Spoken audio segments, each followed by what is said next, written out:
मैं ग्रामीण परिवेश की प्रेम कहानी को बतलाने के लिए रूबरू हुआ हूँ, जो पूर्ण रूपेण आध्यात्मिक है या यूँ कहा जाए स्पिरिचुअल है।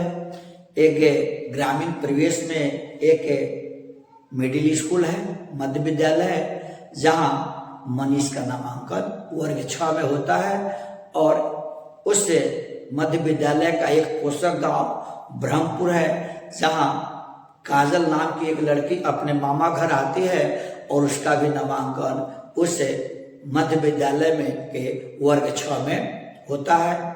इसके अलावा भी और बहुत बच्चे हैं, लेकिन दिन प्रतिदिन काजल और मनीष एक दूसरे के करीब होते चला जाता है, क्योंकि काजल भी पढ़ने में अच्छी है, मनीष भी पढ़ने में अच्छा है। हालांकि मनीष पैर से विकलांग है, लेकिन सच्चाई तो यह है कि वह सिर्फ पैर से विकलांग है, न कि वह मन मस्तिष्क से विकलांग है। जज्बा और जुनून उसके रग रग में, सफलता हर हाल में वह पा लेना चाहता है, जिसकी वजह से वह मन लगाकर पढ़ने का काम करता है। कुछ दिनों के बाद काजल और मनीष यह लोगों को दिखने लगता है, अर्थात शिक्षक एवं शिक्षिकाओं की नजरों में ऐसा लगने लगता है कि ये दोनों बच्चे पढ़ने में अच्छे हैं। और जो बच्चे अच्छे होते हैं, स्वाभाविक है, वैसे बच्चों पर माता पिता का भी ध्यान होता है और अभिभावक का भी ध्यान होता है। कुछ दिन के बाद जब वर्ग 6 का रिजल्ट आता है तो मनीष प्रथम करता है और द्वितीय स्थान काजल का आता है। उसको एवं प्रकार 7, 8, 9, 10 में बढ़ते गए। दोनों हमेशा एक दूसरे से मिलते रहे और जब भी काजल अगर स्कूल में पहले आती थी तो मनीष का इंतजार करती थी, मनीष आता था तो काजल का इंतजार करती थी। ऐसा ही होता गया, लेकिन दोनों की जो बातें होती थी सिर्फ पढ़ाई की बातें होती थी। छुट्टी होते ही दोनों सीधे अपने घर की ओर चलते थे और जब घर से स्कूल आना होता था कहीं रुकते नहीं, सीधे विद्यालय में आते थे। और अगल बगल के जो लड़के थे उनको लग रहा था कि आखिर बात क्या है, लेकिन जब भी दोनों की बातें हुई तो पढ़ाई की बातें हुई। कुछ दिनों के बाद मैट्रिक का रिजल्ट हुआ। मैट्रिक में दोनों अच्छा अंक लाए। स्नातक हुआ। दोनों का स्नातक होने के बाद ज्यादा समय भी नहीं बीता कि काजल की नौकरी सिविल सर्जन ऑफिस में स्टोने के पद पर हो गया। जब 2 साल बेकार रहा मनीष, तो उसे लगा कि अब मुझे विकलांगता प्रमाण पत्र बनवा लेना चाहिए और नौकरी मुझे जल्दी से कर लेना चाहिए। जब विकलांगता प्रमाण पत्र बनवाने के लिए मनीष सिविल सर्जन ऑफिस में गया तो वह जाने के बाद यह देखा कि इस स्टोनो पद पर जो है, स्टोनो का जो पद है वहां तो काजल है। जब दोनों की आंखें मिली तो दोनों की आंखें छलछला गई, लेकिन दोनों की आंखों पे छलछलाने में अंतर थे। मनीष की आंखों में खुशी के आंसू थे। मनीष इसलिए खुश था, उसे यह लग रहा था कि अब यहाँ स्टोनो पद पर काजल जो है इतने वर्षों मेरे साथ रही है, हम दोनों के साथ हिले मिले रहे, एक दूसरे के साथ अच्छा बर्ताव किया, एक दूसरे की मदद की, वो है तो अब मुझे सर्टिफिकेट बनवाने में कोई परेशानी नहीं होगी, अर्थात मेरी विकलांगता प्रमाण पत्र आसानी से बन जाएगी। लेकिन काजल की आंखों में जो आंसू थे वह खुशी के नहीं थे, दुख के थे, विषाद के थे।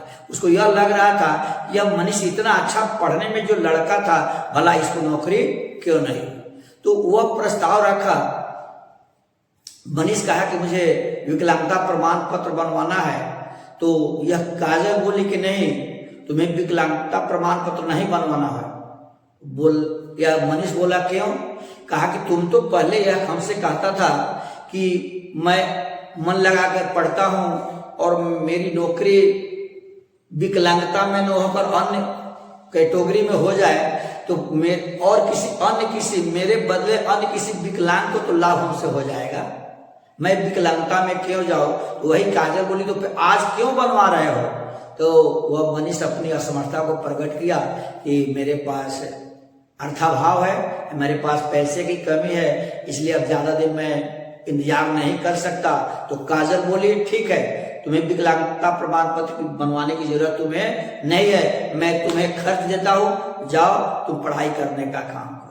वह यह कहानी कोई काल्पनिक नहीं है, नाम काल्पनिक है लेकिन कहानी वास्तविक है। वह पैसा देती है, वह पटना जाकर पढ़ने का काम करता है। 2.5 साल भी नहीं बीता कि बिहार एसएससी जो है, बिहार सचिवालय का जो नौकरी है एसएस, उसमें उसकी नौकरी हो गई। और नौकरी की जब जानकारी मनीष ने काजल को दी तो ऐसा लगा कि जितनी खुशी मनीष को नहीं थी उससे ज्यादा खुशी काजल को थी। कुछ ऐसा ही कुछ ऐसी ही बात होती रही। कुछ महीनों बाद एक दिन मनीष काजल से मिलने सिविल सर्जन ऑफिस गया तो वह बोला, देखो ना काजल, मेरी शादी के लिए कुछ लड़की वाले आ रहे हैं। तो काजल बोली, तो हमसे तुम क्या कहना चाहते हो?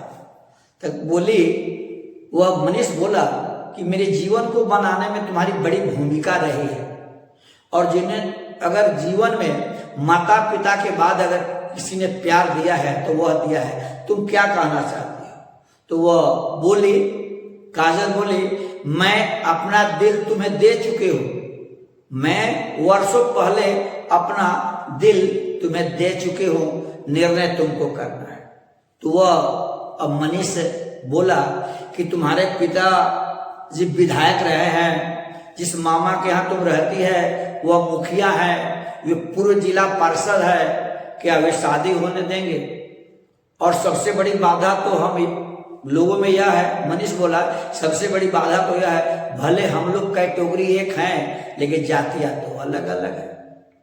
तो वह काजल बड़ी हिम्मत के साथ बोली, मनीष तुमको सोचने की जरूरत नहीं है, मुझे साथ नौकरी करते हुए 2 वर्ष हो गए, मेरे मामा ने कभी मेरी शादी की बात कभी नहीं की, तो 2 साल शादी की बात नहीं की, तो आज मुझे रोकने का उन्हें कोई हक नहीं बनता है।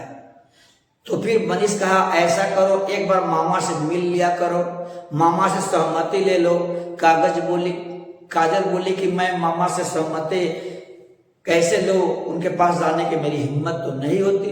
लेकिन इनका जो सिविल सर्जन का ऑफिस का एक क्लर्क था, वही इनके मामा को बुला कर लाया। काजल बैठा, मनीष भी बैठा, और सिविल सर्जन ऑफिस के और भी 2-4 क्लर्क लोग बैठे, और यही बात उनके मामा के समक्ष रखा गया कि काजल मनीष से शादी करना चाहती है।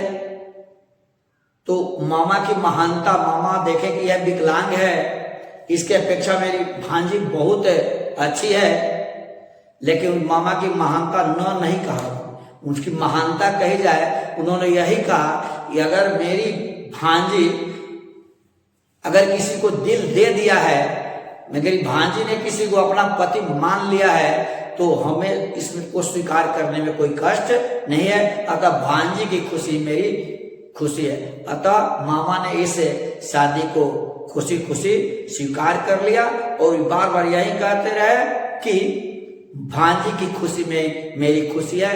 और जब उसकी शादी हुई, तो मामा घर नहीं हुआ, इस सिविल सर्जन ऑफिस के जितने भी क्लर्क थे, जितने लोग थे, उन्होंने सारा प्रबंध, शादी का प्रबंध करने का काम किया, और मामा उसमें कन्यादान, अपनी भांजी का कन्यादान करने का काम किया, और शादी दोनों की संपन्न हो गई।